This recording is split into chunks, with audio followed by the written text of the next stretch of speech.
ठीक है। अब देखिए इसके अलावा एक्टिविटीज कराए जाते हैं। नेक्स्ट देखिए कुछ गेम्स खिलाए जाते हैं। इस तरह से बच्चों को बेसिक मतलब ये सब कुछ उनको सिखाने के लिए उनको एंगेज करना है। ये तो मैंने जो पिक्चर ली है हो सकती है अब्रॉड की हो, बट इंडिया के डे केयर सेंटर्स में भी मौजूद है ये तमाम सहूलतें। और एक एरिया होता है छोटा सा जहाँ पर फर्स्ट एड होता है, इमीडिएटली मिल ना जाए, सबकी जो पर्टिकुलर जिसकी पेरेंट ने जो चीज दी है वो उसको प्रॉपरली मिल सके। नेक्स्ट है फीडिंग एरिया, जब खाना भी खिलाया जाए पेरेंट्स को और ले जाने वालों को, उनकी जो छोटी छोटी सी बसेस होती हैं उसके लिए भी वो कन्वीनियंट होता है।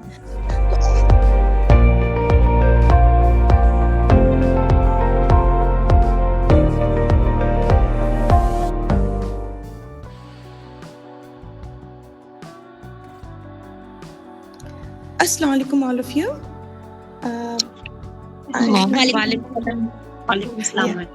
आपको क्या करना है, जैसे आपकी इस डिप्लोमा की इंटर्नशिप में आपको क्या करना होता है, because you are totally focusing on day care and pre schooling.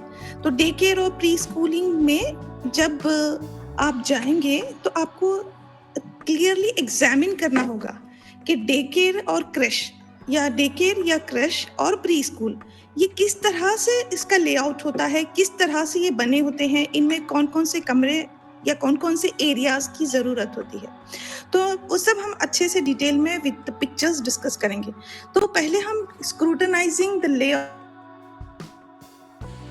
This is the first point of your internship. There are 4 points, 4 अलग अलग किस्म की पॉइंट्स हैं जो आपको इंटर्नशिप में करनी होंगी, यानी कि टॉय किस तरह की सिलेक्ट करने हैं, चार्ट्स किस तरह की सिलेक्ट करनी है, कौन सी एक्टिविटीज करानी है।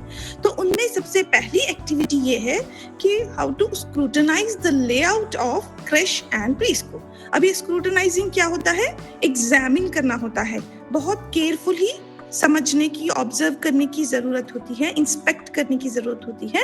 किस चीज को, लेआउट को। लेआउट यानी वो डिजाइन जिस पर क्रश और प्री स्कूल बना है।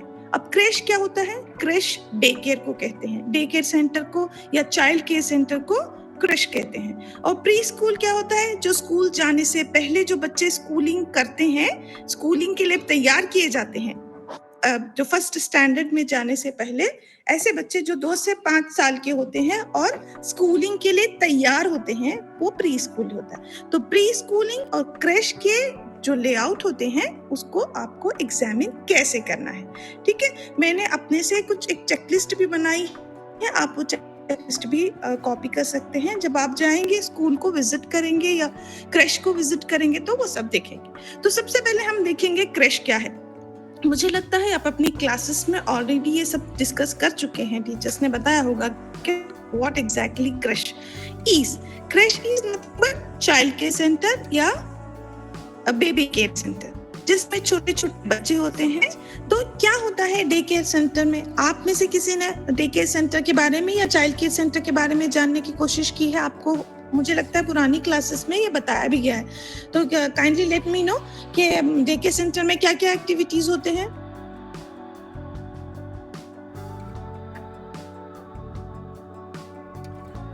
या फिर आप भी वर्किंग अगर हैं, कहीं आप जाते हैं तो अपने बच्चों को डे केयर सेंटर या क्रश में छोड़ते होंगे, तो वो क्या करते हैं, वो एक घर जैसा ही उनको एटमॉस्फेयर और माहौल देने की जरूरत है वहाँ पे डे केयर सेंटर में।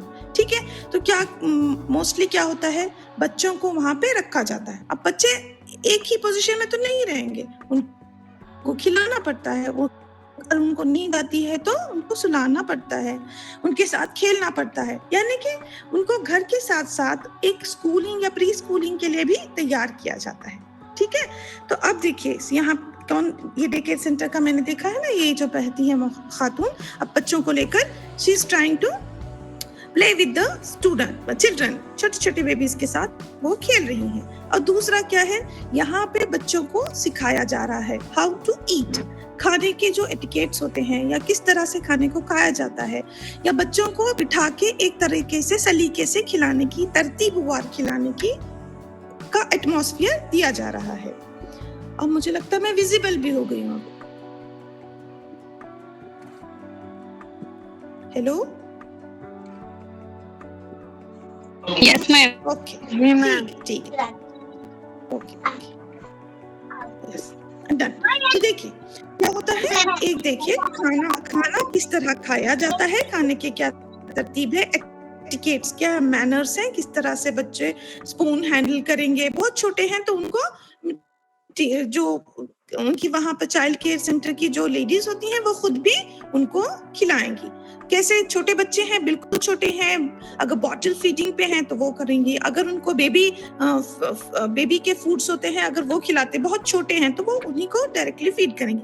लेकिन जो बच्चे अपने से खा सकते हैं तो उनको बाकायदा सलीके से बैठकर खिलाना, खाना, ये वाली आई जाएंगे। अलावा इसके क्या होगा, डे केयर सेंटर में आप देख सकते हैं कि अलग अलग एक्टिविटीज कराए जाएंगे। अब पूरे दिन बच्चे करेंगे क्या? कुछ डे केयर सेंटर्स में क्या होता है, बच्चे सिर्फ खाते पीते हैं, एक दूसरे के साथ खेलते हैं, कुछ टॉयज दिए जाते हैं। उसके अलावा अगर हम कुछ अच्छे पजल्स, कुछ एक्टिविटीज जिसमें उनके मोटर स्किल्स डेवलप, हाथ से किस तरह से चीज हैंडल कर सकते हैं, कैसे पकड़कर, छू कर चीजों को देखा जा सकता है, समझा जा सकता है, ये भी वो कर सकते हैं। ठीक है, अब देखिए इसके अलावा एक्टिविटीज कराए जाते हैं।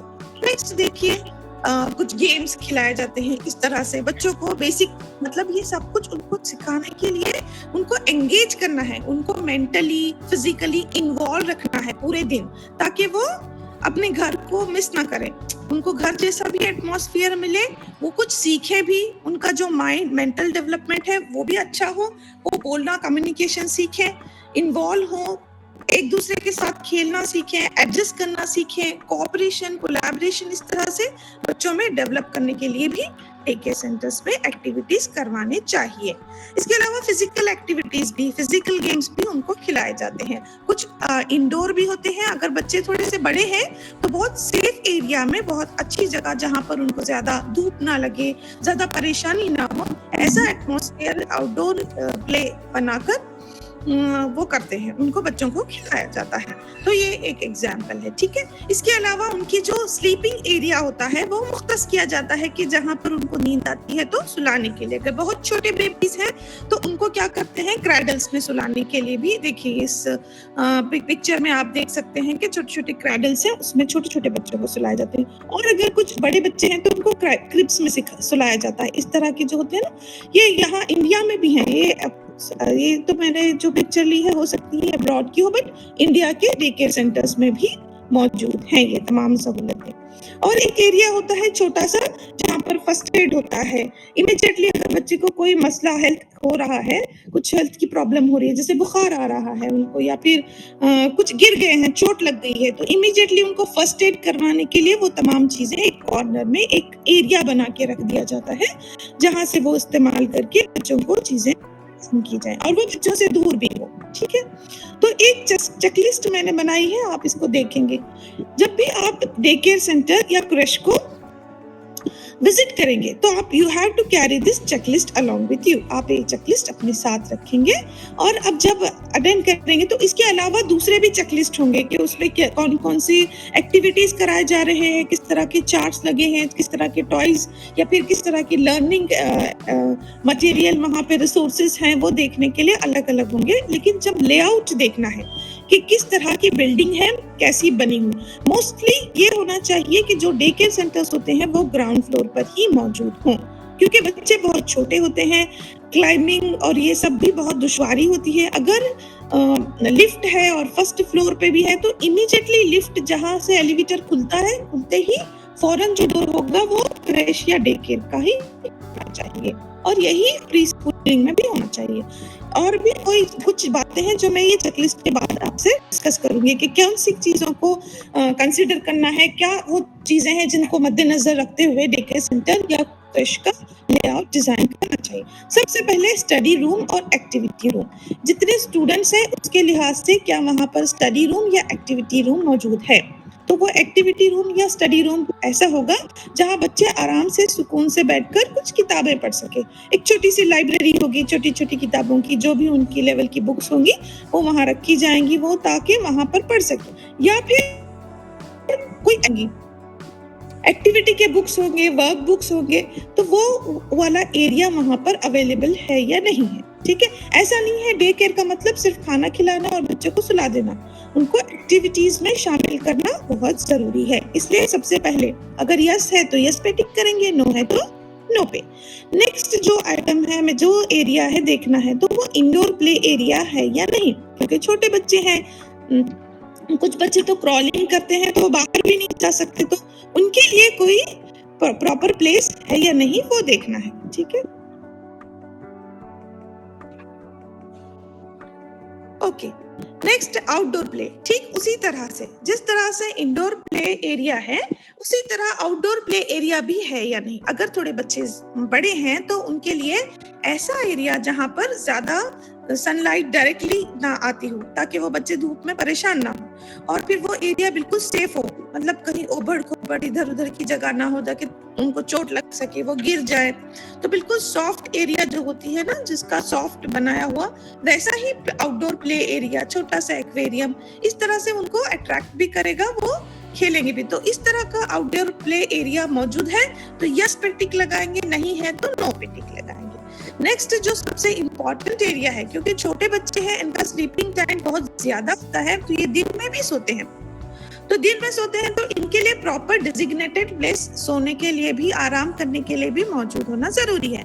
तो अगर थोड़े बड़े बच्चे हैं तो उनका नैप स्टेशन या नैप एरिया होगा जहां वो सोएंगे, उनका प्रॉपर बेड होगा, वो बेड सॉफ्ट, क्लीन, नीट और बिल्कुल हाइजीनिक एटमॉस्फेयर में है या नहीं ये देखना है। और दूसरा क्रिब या क्रैडल एरिया है या नहीं। अगर बहुत छोटे बच्चे हैं, ऐसा नहीं है कि कुछ कपड़े से बांध के ऐसे सुला दिया, नहीं, बिल्कुल उसमें उनके प्रॉपर क्रिब्स होने चाहिए, क्रैडल्स होने चाहिए। ये है या नहीं आपको टिक करने हैं। नेक्स्ट वॉशरूम, वॉशरूम में पर्टिकुलरली क्या होगा, बच्चों को जो बढ़ रहे हैं उनको टॉयलेट ट्रेनिंग भी करवाई जाती है क्रेश में और डे केयर में, तो उसलिए उस हिसाब से उनकी एज, उनकी हाइट के हिसाब से वॉशरूम है या नहीं। बड़ों वाला वॉशरूम छोटे बच्चे नहीं यूज कर पाएंगे, तो उनके हिसाब से इजीली उनको उनके रीच में होना चाहिए। हैंड वॉश जो करते हैं वो छोटा होना चाहिए और वो आराम से उस पर चढ़ सके, उसका इस्तेमाल कर सके। और पहले तो ऑब्जर्वेशन के दौरान उनको सारी ट्रेनिंग दी जाती है, तो वो ट्रेनिंग देने के लिए जो एटमॉस्फेयर प्रोवाइड किया जाता है वो वॉशरूम वैसा है या नहीं है, आपको वो देखना है। नेक्स्ट डायपर चेंजिंग स्टेशन या डायपर चेंजिंग एरिया भी होना चाहिए। ये नहीं है कि कहीं भी बच्चा रो रहा है उसका डायपर कहीं भी चेंज नहीं किया जा सकता, उसका भी एक डेजिग्नेटेड प्रॉपर प्लेस होना चाहिए जहां पर बच्चे को डायपर चेंज करवाया जा सके। वहां पर बड़े बच्चों का रीच नहीं होना चाहिए, छोटे बच्चों की ही। और फिर डायपर की पूरी जो बैग होती है, जो ये चीजें होती है, वो वहां रखी होनी चाहिए। और next medical and first aid corner, यानी ऐसा कॉर्नर जो मैंने अभी बताया आपको पिक्चर में, कि वहां पर जो इमीडिएटली बच्चों को इस्तेमाल करके मेडिकल इमरजेंसीज में इस्तेमाल होने वाली अशिया वहां पे मौजूद हो और वो सेफली रखी जा सके और रखी जाए, और वो छोटे बच्चों से भी, मतलब बच्चों से के रीच से भी बाहर हो, वो उसको टच ना कर सके, लेकिन जब जरूरत हो उसका इस्तेमाल हो, बच्चों को कोई दुश्वारी ना पेश आए।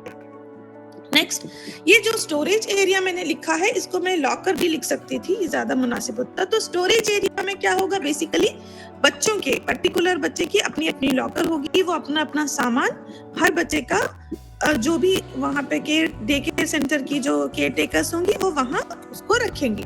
हर एक बच्चे का अपना स्टोरेज एरिया होना जरूरी है, क्योंकि वो ताकि सामान एक दूसरे का मिक्स ना हो, ताकि चीजें एक दूसरे की मिलना चाहे, सबकी जो पर्टिकुलर जिसकी पेरेंट ने जो चीज दी है वो उसको प्रॉपरली मिल सके। नेक्स्ट है फीडिंग एरिया। जब खाना भी खिलाया जाए तो वो स्लीपिंग एरिया से दूर हो, क्योंकि खाना पीना एक अलग काम है जिसमें चीजें फैल सकती हैं, कुछ लिक्विड गिर सकता है, उसको क्लीन इमीडिएटली करना जरूरी है, तो वो भी उसका एक डेजिग्नेटेड, एक मुख्तस करने की जरूरत है। डाइनिंग, छोटा सा डाइनिंग एरिया जिसमें बच्चे बैठे और सुकून से खा सकें, वहां सिर्फ खाने वाली एक्टिविटीज, खाने पीने का जो भी एक्टिविटीज होंगी वो फीडिंग एरिया में ही होंगे। तो ये सब जो है, ये मेरे हिसाब से मैंने चेकलिस्ट बनाई है। You can take a snap of it and you can use it for when you visit to creche or day care centres. Okay, next देखिए, आप अगर आपको उसका व्यू देखना है कि लेआउट किस तरह से होगी, तो बहुत अलग-अलग मैंने लिए हैं। तो बेसिक सा एक ये है कि ये जो दिख रहा है एक्टिव एरिया, कॉर्नर में लेफ्ट एक्सट्रीम टॉप पे एक्टिव एरिया नजर आ रहा है आपको? सब कर दीजिए अगर नजर आ रहा है। Yes ma'am. हाँ, तो यहाँ क्या होगा, बच्चे जब एक्टिवली इसमें इस एरिया में खेलेंगे, जो भी सीखना है, this is also a live area. Next, food preparation area. Food preparation area जो है, कभी कभी ऐसा होता है कि खाना तो पेरेंट्स दे देते हैं, but certain basic food items जैसे खाना गर्म भी करना हो या फिर कुछ बनाना भी है, तो वो यहाँ बनाने के लिए अलग सा एरिया होना जरूरी है। और चूंकि अब ये मैंने लिया है किसी अब्रॉड वाली साइट से, तो मुझे ये हाई चेयर्स मिली है, लेकिन हाई चेयर्स यहाँ भी हिंदुस्तान में भी आजकल इस्तेमाल में आती है बच्चों को बिठा के खाना खिलाने के लिए। यानी कि उनको जो खाना खाने का तरीका सिखाया जाता है, उसके लिए ये बेस्ट चेयर्स होती हैं। नेक्स्ट, ये फ्लोर प्ले एरिया, एक ऐसा एरिया जहाँ पे सारे बच्चे नीचे आराम से बैठ के खेल सकें। ये कोई एरिया जो है, ये स्टडी करने के लिए समझ लीजिए, रीडिंग हैबिट जिसको है, या छोटा बच्चा पढ़ना चाहते हैं, छोटे बच्चे बुक्स देखना चाहते हैं, तो this will be the quite area. और एक स्लीपिंग एरिया है जहाँ पर सबके बेड्स रखे जाते हैं। मैनिपुलेटिव्स जहाँ खेल खेले जाते हैं, खिलाए जाते हैं, जब भी उनके कुछ गेम्स वगैरह हैं तो वो बच्चों के साथ करवाए जाते हैं। दिस इज चेंजिंग एरिया, जहाँ पे बच्चों को चेंज करना है, ड्रेसिंग चेंज करनी है, किसी ने कुछ गंदा कर लिया ड्रेस, तो उसके लिए भी, यानी ऐसा नहीं हो कि वो सबके सामने ड्रेस चेंज करने पर वो हो, उसके लिए भी बड़ा अगर बच्चा है तो उसके लिए चेंजिंग एरिया होगा, और छोटा बच्चा है तो उसके लिए डायपर स्टेशन या डायपर चेंज करने वाला एरिया होगा। एक और भी है जिसमें देखिए जो लेआउट किस तरह से बना होता है, इसमें तो रिसेप्शन भी दिया गया है, क्योंकि डायरेक्टली मतलब ये बहुत अच्छा खासा है, जिसमें यूटिलिटी एरिया है, रिसेप्शन है, ऑफिस है, किचन है, टॉडलर्स के लिए अलग है, और 2 to 3 इयर्स के लिए बच्चों के लिए अलग एरिया है। जिस एरिया में हमने जो ये देखा ना, ये सब कुछ चीजें बेस्ड ऑन एज भी होना चाहिए। जैसे टॉडलर्स के लिए अलग होगा, 2 to 3 इयर्स के लिए अलग होगा, इन्फेंट्स के लिए क्रेडल्स वाला अलग एरिया होगा, ठीक है। और बहुत बड़े हैं तो देखो, छोटे बच्चों से इनको दूर रखने के लिए दूर उनका कमरा जो है बिल्कुल दूर रखा गया है, ठीक है। नेक्स्ट, यहाँ यूटिलिटी एरिया भी रखा है, सो that they can wash, they can use it for cleaning, ठीक है। अब एक और भी इस तरह का है, देखिए यहाँ लिटरेरी सर्कल है, यहाँ बैठ के बच्चे पढ़ सकते हैं, सीख सकते हैं, कम्युनिकेशन, बोलना, ड्रामेटिक प्ले और ब्लॉक्स खेलने का एरिया है। यहाँ तो बहुत ज्यादा डिटेल में मैनिपुलेटिव्स खेलने का है, एक्टिविटी एरिया है, और फूड प्रिपरेशन एरिया है, कॉट्स हैं, और आर्ट एक्टिविटीज है, चेंजिंग टेबल है, बाथरूम है, ये भी बहुत अच्छा है। और एक एरिया है, देखिए यहाँ पर सैंड एंड वाटर प्ले, जो भी गेम है वाटर से रिलेटेड या सैंड से रिलेटेड, क्योंकि बच्चे उस उम्र में छोटे जब होते हैं तो उनको सैंड से खेलना बहुत अच्छा लगता है, तो जब वो खेलते हैं तो उनको मजा भी आता है, उनकी बहुत सारी स्किल, माइंड, मेंटल एबिलिटीज काफी अच्छी होती हैं, तो इस तरह का एरियाज भी होने चाहिए।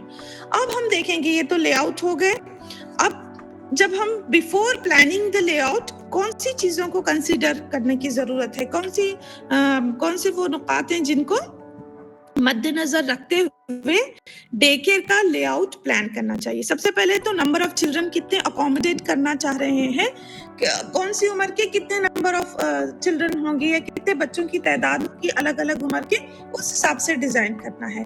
और number of visitors visiting regular day care, अगर बहुत ज्यादा विजिटर्स हैं तो उनके लिए भी अलग से छोटा सा एरिया होना चाहिए। उनका रीच मतलब डायरेक्ट बच्चों से नहीं होना चाहिए, उनके फुटवेयर्स अलग रखने चाहिए, उनको वहां बिठाना, so that they can visit, they can wait, जब तक बच्चा पूरी तरह से रेडी होके बाहर ना आए, they have to wait outside. ऐसा नहीं है कि वो अंदर आ जाएं और पूरा वो सब कुछ देखने में बिजी हो जाए। Number of staff members and their cabins, चूंकि डे केयर सेंटर में अलग अलग उम्र के बच्चे भी आते हैं, तो अलग अलग स्टाफ मेंबर्स होंगे, उनके लिए कैबिन्स, वो बेस्ड ऑन द क्या कहते हैं फाइनेंशियल और उस पर्सपेक्टिव से भी सब कुछ होना जरूरी है। जैसा डे केयर सेंटर प्लान कर रहे हैं उसके हिसाब से आप बेहतरीन से बेहतरीन बना सकते हैं। और अगर कम कुछ क्या कॉस्ट इफेक्टिव बनाना है तो उसके हिसाब से भी बनाना है। देन एडमिनिस्ट्रेशन रूम होना चाहिए, एक एडमिनिस्ट्रेशन रूम हो जिसमें बच्चों का सारा रोल ऑन मौजूद हो, बच्चों की जितनी भी हर बच्चे से रिलेटेड कुछ ना कुछ इंफॉर्मेशन होती है या फिर उनको कुछ एलर्जीज होती हैं, उनकी डिटेल्स होती हैं, उनकी मेडिसिन के बारे में होती हैं, उनकी पेरेंटल इंफॉर्मेशन होती है, वो सब कुछ रखने के लिए एक एडमिन रूम या एडमिन एरिया होना जरूरी है जहाँ सारी चीजें रखी जा सके सेफली। नेक्स्ट, सिक्योरिटी रूम होना भी जरूरी है जहाँ पर सिक्योरिटी से रिलेटेड इश्यूज और सिक्योरिटी से रिलेटेड इंफॉर्मेशन मौजूद हो। और नेक्स्ट, किचन एरिया होना जरूरी है। जहां भी डे केयर सेंटर हो ये तो मस्ट एंड शुड है कि वहां किचन हो, प्रॉपर किचन हो जिसमें खाना बनाया जा सके, या एटलीस्ट माइक्रो ओवन और इलेक्ट्रिक स्टोव हो जहां पर खाना गर्म कर सकें, कर सकें, बच्चों को खिला सकें। उसके बाद नंबर ऑफ क्लासरूम्स कितनी जरूरी है, या classroom in the sense activity rooms होंगे ये जहां बैठकर बच्चे पढ़ेंगे। अगर क्योंकि डे केयर सेंटर में एक ही क्लासरूम मुझे लगता है अकॉर्डिंग टू माय पर्सपेक्टिव एक ही काफी है, क्योंकि वहां पर अलग अलग क्लासरूम्स की जरूरत नहीं है। यानी अगर उसमें भी बच्चों की तादाद बहुत ज्यादा है, डे केयर सेंटर काफी बड़ा है, तो it depends on the classrooms and washrooms भी। अगर बच्चों की तादाद बहुत ज्यादा है और अलग अलग एज की ग्रुप के बच्चे हैं, जैसे कुछ 2 ही साल के बच्चे हैं और कुछ 7 इयर्स के हैं, तो उनकी हाइट में काफी डिफरेंस होता है, तो उनके हाइट के हिसाब से अलग वॉशरूम्स भी होने जरूरी है। वेटिंग एरियाज फॉर पेरेंट्स ये भी देखना है, वेटिंग एरिया बनाना है।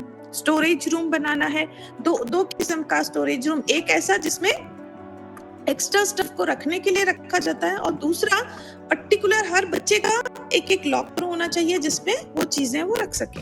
इंडोर गेम एरिया और आउटडोर प्ले एरिया भी होना चाहिए। नेक्स्ट, उसको भी कंसिडर करके ही हमें प्लान करना चाहिए कि कितनी हमें जगह की जरूरत होगी और लेआउट किस तरह बनेगा। फिर इसके अलावा छोटा सा गार्डन एरिया होगा। आजकल क्या है, गार्डन एरियाज तो वो उसको भी अंदर किया जाता है। आर्टिफिशियल ग्रास, प्लास्टिक की ग्रास, तो उसको अवॉइड करना चाहिए। जहां तक मुझे लगता है that's not good and safe for the children, तो उसके लिए भी एक छोटा सा गार्डन एरिया होना चाहिए।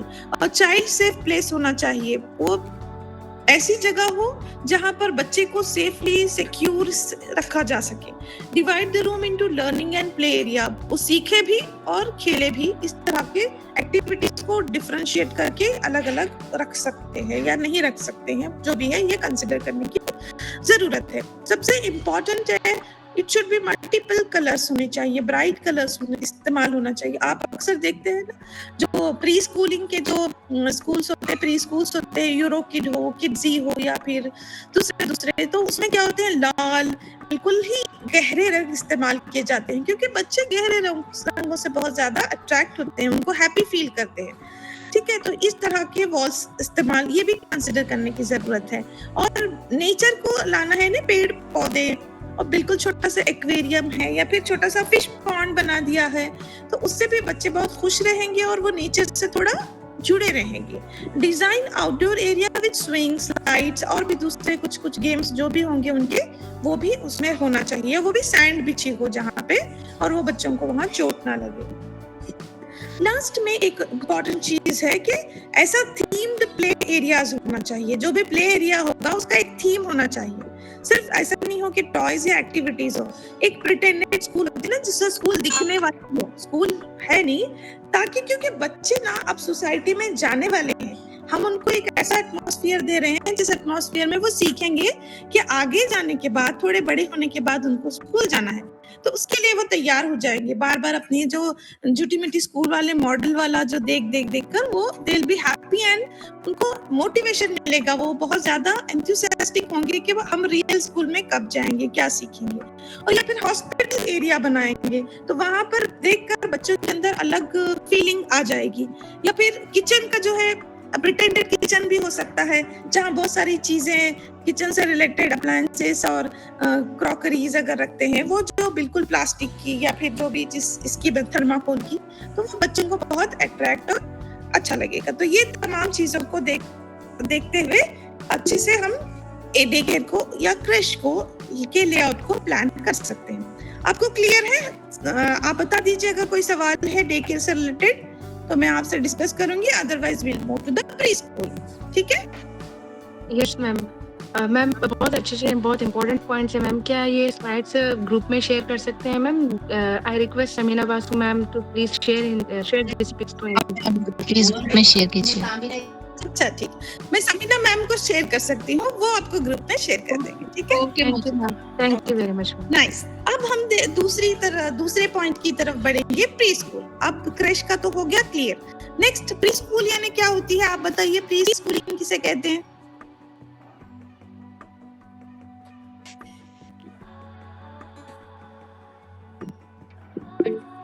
हेलो। हाँ जी, प्रारंभिक शिक्षा।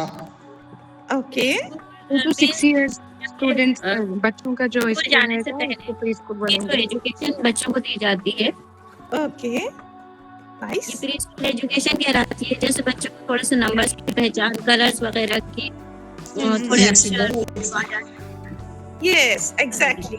स्कूल जाने से बच्चे बच्चे अपने काम कर सके, शूज की लेस बांधना, सामान सही से रखना, ये सब प्री स्कूल में आता है। वेरी नाइस, गुड, सही कह रहे हैं आप। प्री स्कूलिंग में क्या होता है, स्कूल जाने से पहले बच्चों को मेंटली तैयार करना है, फिजिकली तैयार करना है कि उनको स्कूल जाना है, डिसिप्लिन से रहना है, पढ़ना लिखना है, सीखना है, खेलना है। ये सब आपको फर्स्ट स्टैंडर्ड से करना है। वो फर्स्ट स्टैंडर्ड जाने तक के लिए उनको तैयार करने के लिए जो स्कूल होती है उसको कहते हैं प्री स्कूलिंग।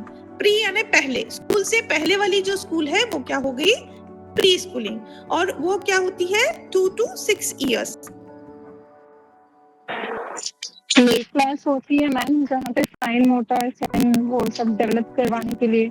हाँ, उनके मोटर स्किल्स डेवलप करते हैं, उनको सोचने, उनकी वकूफी सलाहियतों को निखारने के लिए, पहली क्लास में जाने के लिए जो वकूफी सलाहियतों की जरूरत है उसको निखारने के लिए, उसको नर्चर करने के लिए प्री स्कूलिंग बनाए गए हैं। ठीक है? और वो कौन से होते हैं, 2 to 6 years या 2 to 5 years के जो बच्चे होते हैं ये प्री स्कूलिंग में पढ़ते हैं, सीखते हैं। ठीक है? और क्या होता है, pre schooling is the living place or an organised community for growing children. पढ़ते हुए बच्चों के लिए, स्कूल जाने वाले बच्चों के लिए ये बनाई जाती है प्री स्कूलिंग। और क्या इसका इम्पोर्टेंस है, एजुकेशन क्यों हो रही है, एजुकेट क्यों किया जा रहा है, उनको लर्निंग क्यों सीखनी है, क्यों पढ़ना है, ये सब कुछ उनको प्री स्कूलिंग में बताया जाता है। मतलब मेरा ये कहना और ये मानना है कि प्री स्कूलिंग सब पूरी जो यूनिवर्सिटी की जो मैं आपको पढ़ा रही हूँ, इससे भी सबसे इम्पोर्टेंट कौन सी स्कूलिंग है, प्री स्कूलिंग। प्री स्कूलिंग ही ऐसी फाउंडेशन होगी बच्चों के ज़हन में, ऐसी तालीम को लेकर ऐसा कॉन्सेप्ट बिठाएगी बच्चों के ज़हन में कि वो या तो शौक पैदा होगा या तो उनको नफरत डेवलप होगी। तो ये बहुत ही मेटिकुलसली, बारीकी से करने वाला का अमल है।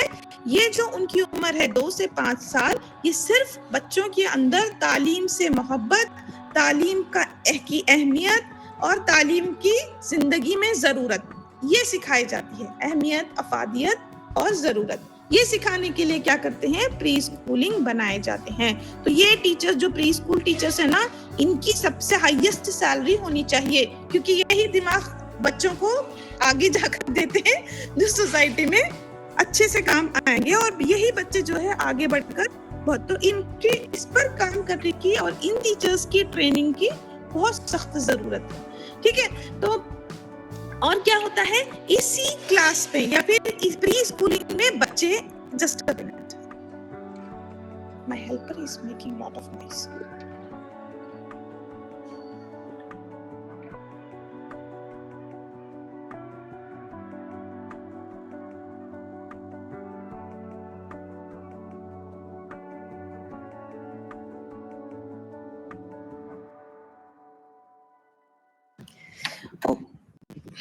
Sorry, okay. तो जो प्री स्कूल में क्या होता है, बच्चों को उनका सोचने समझने वाला जो दायरा है, उस दायरे के जो हॉरिजॉन है, उस इलाके को बढ़ाया जाता है। उनमें क्यूरियोसिटी, इंटरेस्ट, तदब्बुर, तफक्कुर सब कुछ सिखाया जाता है। नहीं, सोचना, समझना, कैसे लर्न करना, ये सब कुछ सिखाया जाता है। चीजों को कैसे पकड़ना।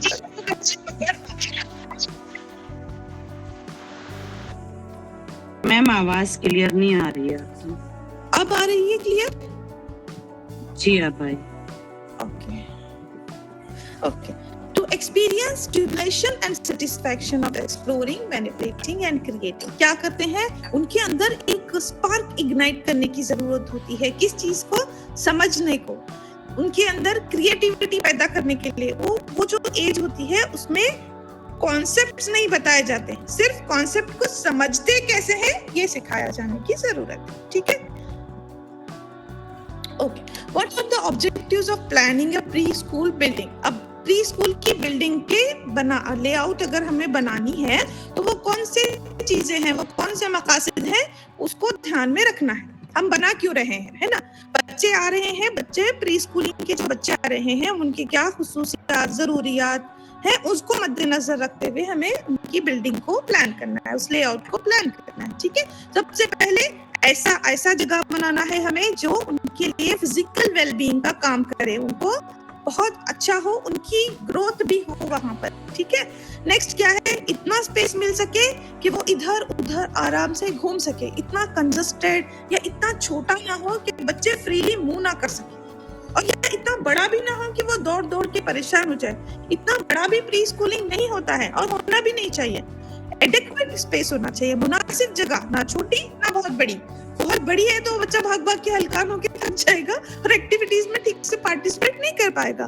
तो इतनी जगह होनी चाहिए कि बच्चा आराम से मूव भी हो फ्रीली, और इतना ज्यादा भी ना हो कि वो परेशान हो। ठीक है? Next, to make the children familiar with the varied situation in life. ऐसे हम मॉडल्स, ऐसी चीजें वहां प्रोवाइड की जाएंगी, ऐसी किताबें होंगी, एक्टिविटीज होंगी, वहां पर ऐसा माहौल देने की जरूरत है जहां पर उसे पता चले कि फ्यूचर में वो क्या करने वाले हैं। क्योंकि प्री स्कूलिंग में ही बच्चों को अलग अलग कम्युनिटी में रोल करने वाले जॉब्स, प्रोफेशंस के बारे में बताया जाता है, क्योंकि उनको उसी उम्र में मोटिवेट करना है।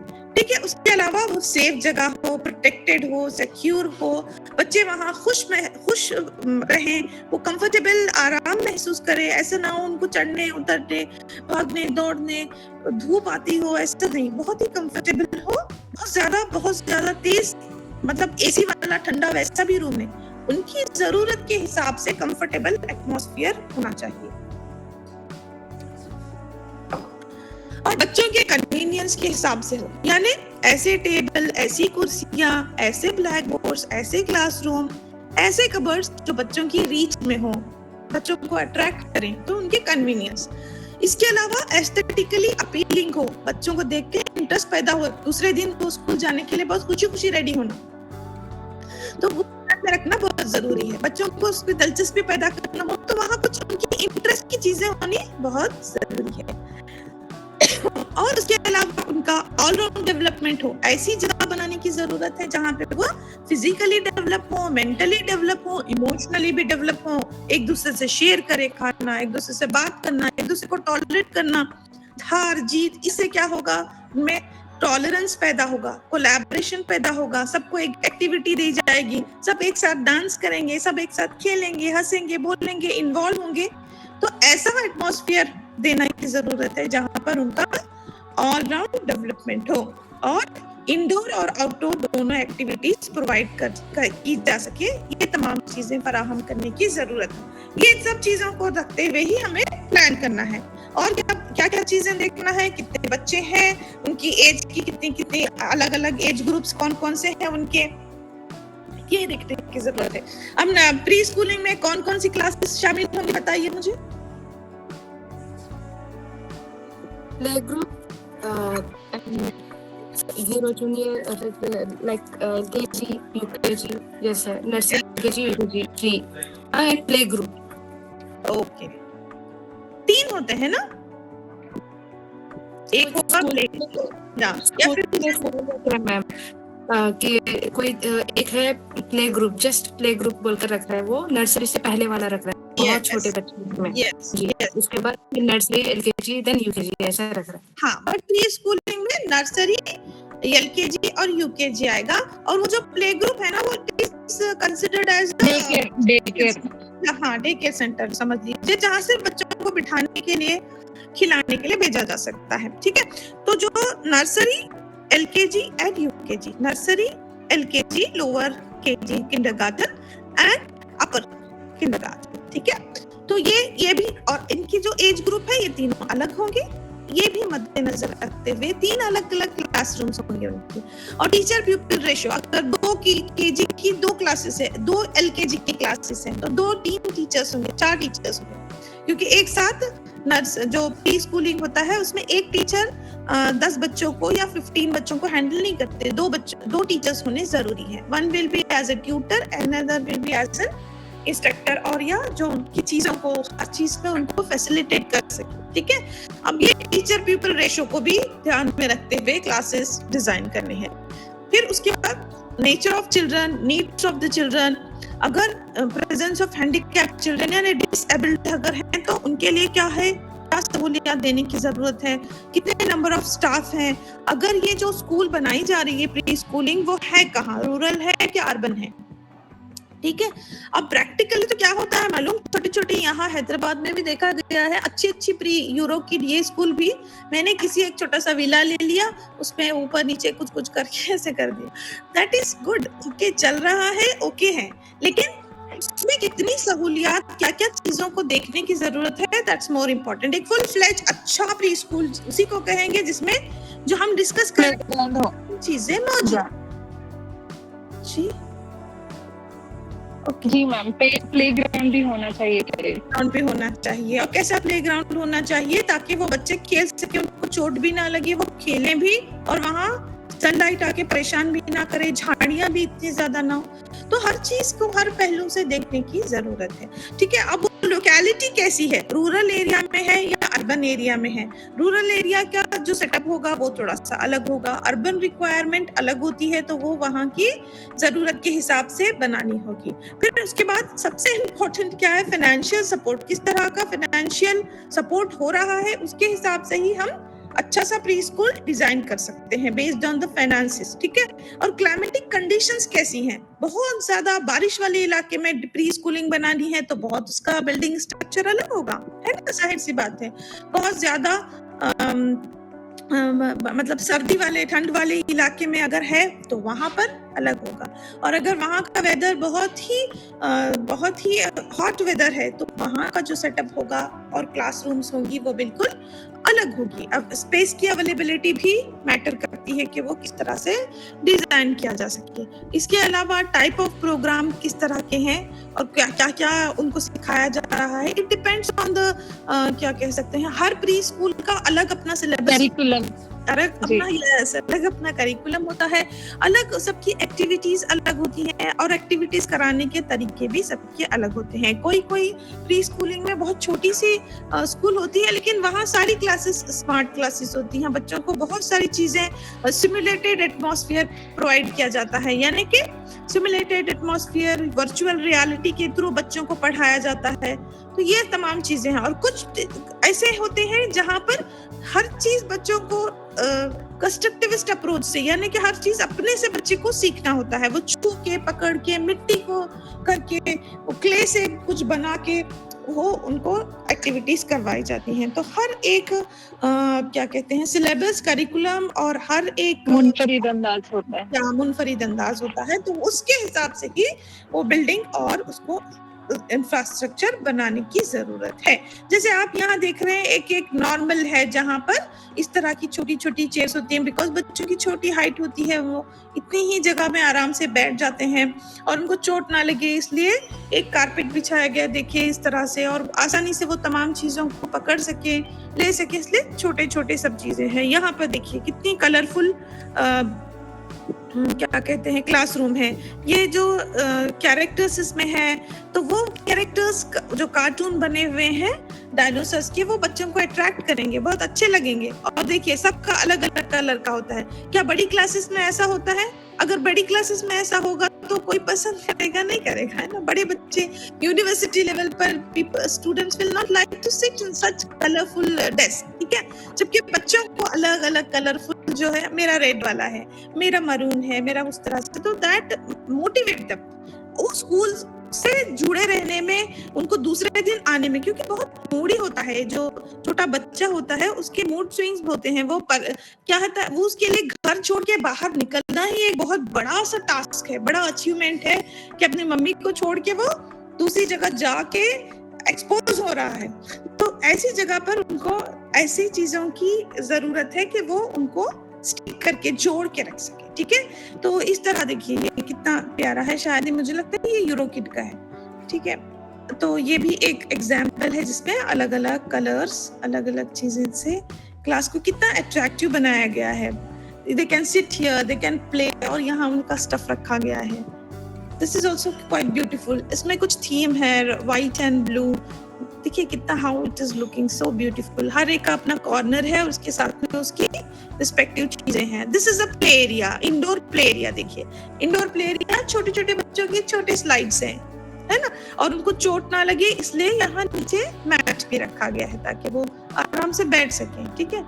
नेक्स्ट देखिए ये आउटडोर प्ले एरिया है। इसमें भी छोटे बच्चे अगर खेलेंगे तो उनको चोट बिल्कुल भी नहीं लगेगी, ये सेफ ही है उनके लिए, ठीक है। नेक्स्ट देखिए ये भी इंडोर प्ले एरिया है जिसमें वो खेलते हैं, ये बलून्स पे बॉल्स में गिरेंगे फिर तो उनको चोट नहीं लगेगी, और वो बिल्कुल यस यस। और ये एक छोटा सा लाइब्रेरी एरिया है। जब प्री स्कूलिंग होती है उनकी भी एक छोटी सी लाइब्रेरी होती है, हर जगह होती है। तो वो लाइब्रेरी डिपेंड्स ऑन कि किस तरह की किताबें बच्चों को सिखाई जा रही हैं। वो बच्चों के अंदर किताबों से मोहब्बत और किताब पढ़ने की जो हैबिट है उसको इनकलकेट करने के लिए इस तरह की छोटी सी लाइब्रेरी या बुक कॉर्नर बनाए जाते हैं। उसको भी बहुत अट्रैक्टिव वे में रखा जाता है। ये एक सिंपल सा तरीका है, और भी बहुत अच्छे अट्रैक्टिव वे में रख सकते हैं इसको। But this is the main basic kind of library जिसमें छोटे से कबर्ड्स हैं जिसमें बुक्स रखे हुए हैं, too colourful and activity oriented और स्टोरी ओरिएंटेड बुक्स है, ठीक है। अब नेक्स्ट जो है एक एरिया होना चाहिए जहां बच्चे बैठकर आराम से प्री स्कूल में खाना बैठकर सलीके से खाने की तरतीब जो होती है, सलीका या फिर टेबल एटिकेट्स होते हैं। प्रॉपर टेबल एटिकेट्स तो वो बड़े होते ही सीख जाएंगे, लेकिन अब उनको एक जगह बैठकर खाने को इधर उधर ना बिखराते हुए, ना फेंकते हुए खाने का सलीका सिखाया जाता है, ठीक है। तो ओके दैट्स इट। तो अब ये हो गया, यहाँ सब क्लियर हो गया आपको, यहाँ तक समझ गए आप। मुझे लगता है ये बहुत कॉमन सी बातें हैं और आप एक्सपीरियंस भी कर चुके होंगे या देखते भी होंगे। तो this is very small things, but ये सब प्री स्कूल टीचर को जानने की जरूरत है, ठीक है। तो हम चेकलिस्ट डिस्कस करें अब। Okay, now we will go to checklist. अब जब भी आप एक प्री स्कूल को जाएंगे और उसका लेआउट को इंस्पेक्ट करेंगे, एग्जामिन करेंगे, तो ये फॉलोइंग आइटम्स है या नहीं है जानने की जरूरत है, ठीक है। तो आप एक एक आइटम्स को हम डिस्कस करेंगे और यस है तो यस, नो हो तो नो। फॉर एग्जांपल आप चले गए क्योंकि आप इंटर्नशिप करने वाले हैं, तो यही चेकलिस्ट आप और अपने टीचर से डिस्कस भी कर लीजिए। That I don't know the exact what format they are following, but मुझे जो सही लगी तो मैंने बनाई है। तो सबसे पहले is the building on the ground floor, ground floor पर है या नहीं है, ये आप पहले देखेंगे और यस और नो लिखेंगे। बट मोस्टली जो भी प्री स्कूलिंग होती है या प्री स्कूल्स होते हैं वो ग्राउंड फ्लोर पर ही होते हैं। बट अगर इन केस वो फर्स्ट या सेकेंड फ्लोर पे है तो क्या जो एलिवेटर है, जो उसकी लिफ्ट है, इमीडिएटली वहीं खुलती है, इजीली एक्सेसिबल हो, ठीक है। वैसे तो सिक्योरिटी या टीचर या हेल्पर जो भी होंगे वो बच्चों को क्लासरूम तक लाएंगे, लेकिन वो बहुत इजी होना चाहिए, कन्वीनियंट होना चाहिए। तो that you have to tick whether yes और नो, ठीक है, clear. Next is number of classrooms are available in ratio of students. अब प्रोपोर्शनेटली टीचर पीपल रेशियो के हिसाब से है, या 15-15 बच्चों को एक टीचर के हवाले कर दिया जाता है। उस प्रोपोर्शनेट पे कितना कमरा बनाया गया है, दैट इज ऑल्सो इम्पोर्टेंट। जैसे अगर 10 बच्चों के रूम की कैपेसिटी, हम 15 बच्चों को भी बिठा सकते हैं, कैसे भी करके, तो वैसा है, या बिल्कुल प्रोपोर्शनेटली रेशियो के साथ में क्लासरूम बनाए गए, that is also very important. Next is whether classrooms are ventilated, अच्छी से वहां रोशनी आ रही है या नहीं है, वो भी कौन सी वेंटिलेशन होनी चाहिए, और कुदरती रोशनी भी उस पे आनी जरूरी है। ऐसा नहीं है कि बहुत सारी लाइटिंग करके बहुत सारी लाइट्स की वजह से रोशनी आ रही है। Next, with long and child safe windows are available. जो भी विंडोज होंगे वो विंडोज की लेंथ इतनी मतलब ऐसी बड़ी खुली कुशादा खिड़कियां होनी जरूरी है, विंडोज, ठीक है। Whether storage space is available for each student, हर एक स्टूडेंट का प्री स्कूलिंग में अपना एक छोटा सा कबर्ड होता है। ये हो गया बोर्ड, मैंने अभी यहाँ इससे पहले वाली क्लासरूम में बताया था, ये देख लीजिए। हाँ, यहाँ बैठे हैं बच्चे टेबल पर, उसके रिस्पेक्टिवली बाजू में छोटे छोटे शेल्फ्स होंगे, वो वहां पर उनके कलर बॉक्सेस, वहां पर उनकी सब चीजें होनी चाहिए। तो वो डेजिग्नेटेड प्लेस है या नहीं बच्चों को हर जगह। Next, whether a storage space is available for each student or whether washroom is attached to classroom, immediately classroom के बाजू में भी washrooms हैं या नहीं है, क्योंकि अगर बहुत ज्यादा गैप है तो बच्चों को परेशानी हो सकती है। तो इस तरह से बनाने की जरूरत है, क्लासरूम और वॉशरूम के बीच में बहुत ज्यादा फासला ना हो। अगर फासला है तो क्या होगा, बच्चों को परेशानी हो सकती है, बहुत ज्यादा प्रॉब्लम्स हो सकती हैं। लेकिन उमूमन जितने प्री स्कूल्स मैंने अटेंड किए हैं, 3 या 4, उन सब में क्लासरूम्स के बहुत नियर वॉशरूम्स अवेलेबल थे, ठीक है। Whether the flooring is clean and anti-skid, clean का मतलब वो साफ सुथरी के साथ साथ प्लेन हो, साफ हो, यानी हमवार हो, ठीक है। सरफेस जो होती है बिल्कुल एक हमवार हो, प्लेन हो, जिसकी वजह से क्या होगा, बच्चों के गिरने या फिर और ऐसी टाइलिंग ना हो, उसके अंदर ऐसी फ्लोरिंग ना हो कि बच्चे फिसल कर उनकी शूज की वजह से वो गिर जाएं। ये भी बहुत ज्यादा देखना जरूरी है। अगर उस तरह की फ्लोरिंग भी है तो उसको अवॉइड करने के लिए वो अच्छे से मैट डाल सकते हैं जिस पर वो बच्चे नहीं गिरेंगे। Whether the classroom well lighted, anti glare, यानी उसमें रोशनी आनी चाहिए लेकिन बहुत ज्यादा चमकना नहीं चाहिए। कभी बोर्ड चमके या कोई चीजें वो चमकने लग जाए, बोर्ड चमकने लग जाए तो बच्चों को दिलचस्पी बिल्कुल कम हो जाएगी। ज्यादा ओवर चमक आंखों को चुभने वाला एटमॉस्फेयर भी बच्चों को टॉलरेट नहीं होगा। तो that is also we should avoid. ये भी आपको देखना है, देखकर क्या करना है, अगर ऐसा है तो टिक, नहीं है तो नहीं। तो ये नहीं होना बहुत अच्छी बात है, ठीक है। Whether washroom are according to children's height, अब उनकी हाइट के हिसाब से है या बिल्डिंग ऐसे ही ले ली फिर उनको टेबल्स वगैरह रख के एडजस्ट किया गया है, या वॉशरूम्स को रीडिजाइन करके बच्चों की एज हाइट के हिसाब से बनाया गया है। उनका जो वॉश बेसिन है, सिंक है, वो उनकी हाइट पे नहीं पहुंचता है तो क्या करते हैं कुछ स्कूल्स में, कुछ जगहों पर, यहाँ तक कि अपने हम घरों में भी क्या करते हैं, टेबल रख देते हैं और वो बच्चे चढ़ते हैं। लेकिन घर पर तो मॉनिटर करने एक बच्चा, एक माँ बाप है तो मॉनिटर कर लेते हैं, लेकिन स्कूल में ऐसा नहीं है, बच्चे तो बहुत ज्यादा है, टीचर एक है, हेल्पर एक है।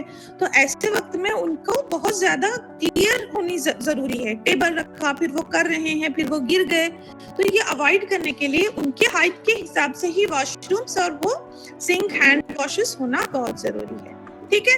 Next, whether restroom is available or not। अब क्या ये है, बहुत छोटे बच्चे, कभी कभी किसी को नींद आ जाती है और अक्सर प्री स्कूलिंग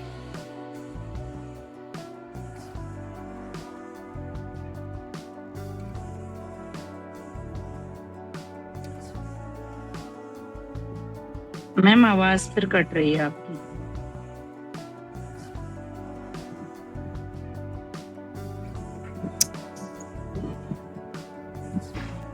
हेलो जी, आवाज कट रही मैम आपकी। आवाज नेटवर्क आवाज इश्यू। क्लियर आ रही आवाज मेरी ठीक से आ रही? जी अब आई, अब आई। जी आ रही ओह, जस्ट ओके, ठीक है। तो हम कहाँ थे? ओके, रेस्टरूम होना भी बहुत जरूरी है। अब मेरी आवाज आ रही है और जी स्लाइड्स भी अल्हम्दुलिल्लाह विजिबल आ है? रही है। जी जी। Thank you, nice. देखिए, whether restroom is available, restroom होना जरूरी है। छोटे बच्चे या बड़े बच्चे या किसी भी वजह से रेस्ट रूम अगर है तो बच्चा आराम से वहां जाकर रेस्ट कर सकता है, ठीक है। Whether dining area and tables are according to the need of children. अभी मैंने आपको थोड़ी देर पहले पिक्चर में दिखाया था, उनकी अपनी साइज के हिसाब से छोटे छोटे से डाइनिंग टेबल या डाइनिंग एरियाज, या अगर नीचे भी बैठकर अगर खाने का उनका एरिया है, क्योंकि कुछ जगह पर नीचे बैठकर खाने को प्रैक्टिस किया जाता है, अच्छी बात समझी जाती है, तो वो भी एक प्रॉपर डेजिग्नेटेड एरिया होना जरूरी है, ठीक है। तो ये नहीं कि कहीं भी बच्चों को इधर उधर ऐसे ना खिलाएं, ताकि वो बच्चा ट्रेनिंग भी हासिल कर सके खाना कैसे और एक जगह बैठकर खाए, ठीक है। तो वो डेजिग्नेटेड एरिया है या नहीं है वो भी आपको देखना है। Whether locker room is available और नॉट, सबके लिए लॉकर रूम है या नहीं है, क्योंकि हर बच्चे की अपनी पर्टिकुलर चीजें होती हैं, वो सारी चीजें उसमें रख सके, ये सब कुछ होना बहुत जरूरी है। Whether outdoor play area is enough for all children, outdoor area होता है जहां पर एक स्लाइड रहता है, सिर्फ स्लाइड रहना is not important, that should be sufficient, सबके लिए काफी हो, सारे बच्चे उसमें आराम से सुकून से खेल सके, ऐसा वो मतलब इतना एरिया होना जरूरी है। तो वो है या नहीं है, या फिर सिर्फ एक स्लाइड रखा हुआ है, आपको ये बहुत अच्छे से देखना है, ठीक है। Whether shade is there in outdoor play area to avoid direct sunlight. हाँ, ये क्या है कि अगर डायरेक्ट सनलाइट आ रही है, बच्चे गर्मी से परेशान हो, ऐसा भी ना हो, तो थोड़ा शेडेड मतलब ऐसा एरिया हो कि जहां सनलाइट हो लेकिन डायरेक्ट ना हो, बच्चों को परेशानी ना हो, ये ध्यान में रखते हुए उन्होंने आउटडोर प्ले एरिया बनाया है नहीं, वो भी देखना है। Next, whether indoor play area is enough and safe for kids, अगर जो भी इंडोर प्ले एरिया बनाया है तो वो भी बच्चों के लिए सेफ है या नहीं, वहाँ की जो चीजें हैं वो सॉफ्ट टच वाली है या नहीं, अगर बच्चों को पकड़कर छूने के बाद में अगर वो परेशान कर रही हैं चलते फिरते, यानी जो टेबल्स भी बनते हैं वो बिल्कुल ही देखिए कैसे होते हैं, उसके टेबल्स के शार्प एजेस नहीं होते हैं,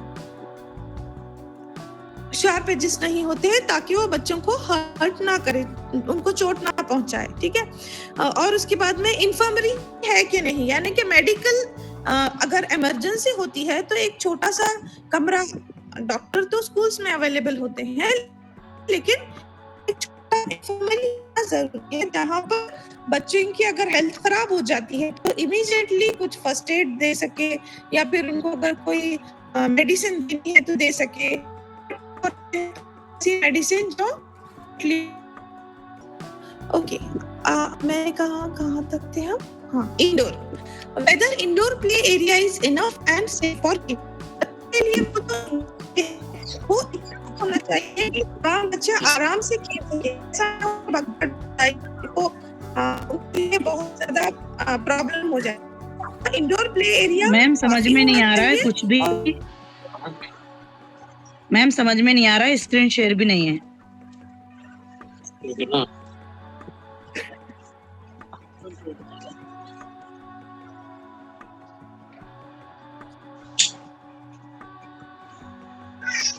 आवाज आ रही है क्या? जी मैम आ रही है। अब ठीक है, आवाज आ रही है? जी हाँ मैम, स्क्रीन प्ले भी शेयर हो एरिया रहा है। है वो इतना हो कि वो जी सब बच्चों के लिए sufficient space हो, enough space should be provided to all kids, कि वो अच्छे से खेल सके और वो खिलौने की जो तादाद है या जो भी कर रहे हैं उसमें भी ज्यादा परेशानी ना हो, इसलिए इतनी तादाद में टॉयज या इतनी तादाद में जो भी इंडोर प्ले रहे हैं सबको आसानी से मिल सके, सब उसको खेलकर एंजॉय कर सके, इतना स्पेस है या नहीं है आपको ये भी अच्छे से एग्जामिन करना है, ठीक है। नेक्स्ट, वेदर इंफर्मरी इज अवेलेबल और नॉट, यानी एक ऐसा फर्स्ट एड एरिया होने की जरूरत है जहां पर अगर बच्चों को इमीडिएटली कोई मेडिकल इमरजेंसी आती है तो उस वक्त बच्चों को मेडिसिन या फर्स्ट एड प्रोवाइड कर सकें। ये तमाम चीजें भी एक डेजिग्नेटेड एरिया में रखी जानी चाहिए, वो मौजूद है या नहीं, ठीक है। उस इंफर्मरी में क्या होगा, या फिर इसको कह सकते हैं आप फर्स्ट एड एरिया, ठीक है। तो ये फर्स्ट एड एरिया भी वहां पर मौजूद, हर प्री स्कूल में एक फर्स्ट एड एरिया होना जरूरी है, ताकि बच्चों को अगर चोट लग जाए, गिर जाए तो फौरन इमीडिएटली उनको अटेंड कर सके, इसलिए तो ये वाला है या नहीं है आपको ये भी एग्जामिन करना है। Whether isolation space is available in case of viral और एनी मेडिकल कंडीशन, अगर, क्योंकि ये मेरे दिमाग में नया सा आया है, एक आइसोलेशन स्पेस होना भी जरूरी है, छोटा ही क्यों ना सही, क्योंकि अगर इमीडिएटली किसी को वायरल हो रहा है, किसी को आईज में इन्फेक्शन हो चुका है, तो वो कंटीजियस डिसीजेस हैं, तो उसको दूसरे बच्चों में ना फैले और वो घर जाने तक या उनको उनके पेरेंट्स आकर लेकर जाने तक उनको आइसोलेशन स्पेस में रखना बहुत जरूरी है। तो वो अगर स्पेस है तो वहां आराम से रख सकते हैं, तो that will be also very useful for the safety of all children, all kids, ठीक है। तो इस वजह से ये तमाम चीजें वहां पर है या नहीं देखना जरूरी है। Last is whether school building is in open and uncongested area. बहुत सारी होती हैं कि जो रास्ता होता है वो स्कूल के सामने वाला इतना नैरो होता है, इतना छोटा होता है कि वहां पर पेरेंट्स के कार्स या व्हीकल्स भी पार्क करना, ले जाना बहुत दुश्वारी पेश आती है। This is my personal experience also. तो ये अवॉइड करने के लिए सबसे पहले जो बिल्डिंग सिलेक्ट की जाती है that should be in a very open area, जहां पर कंजेस्टेड एरिया ना हो, बहुत ओपन हो, तो वो एक तरह से पॉजिटिविटी भी देता है। और दूसरा क्या है, पेरेंट्स को और ले जाने वालों को उनकी जो छोटी छोटी सी बसेस होती हैं उसके लिए भी वो कन्वीनियंट होता है। तो all this 20 points you have to check when you attend to the pre school, any pre school, ठीक है।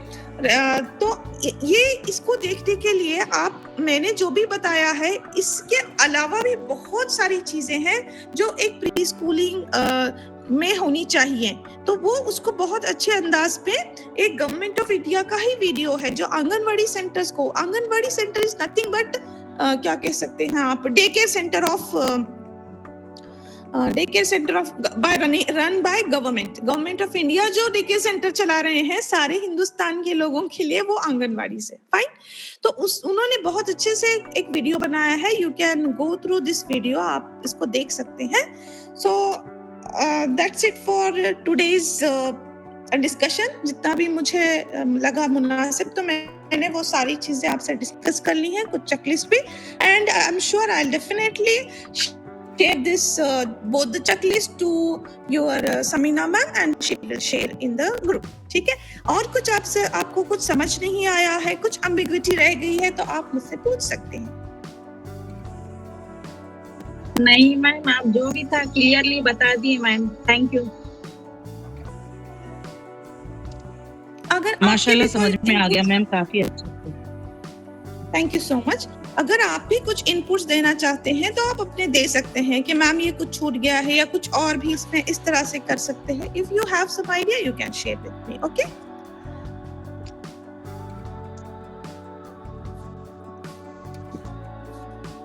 अपने वीडियोस भी ऑन कीजिए ना। Thank you Mohsina ma'am, thank you so much. और इंटर्नशिप इनका बहुत ही इम्पोर्टेंट कंपोनेंट है, और आपने जितने डिटेल्स इनको बता दिया, आई होप कि ये वाली एक्टिविटी को करने में उन्हें कोई भी प्रॉब्लम नहीं होगा। ये आप मेरे साथ शेयर करिएगा, तो मैं स्टूडेंट्स को दे दूंगी, आज देख लेंगे उसको, और वही लेके इनको स्कूल्स में जाना है, pre schools, and they have to collect the data whatever it is. Sure, thank you so much, thank you all, thank you Mohsina ma'am.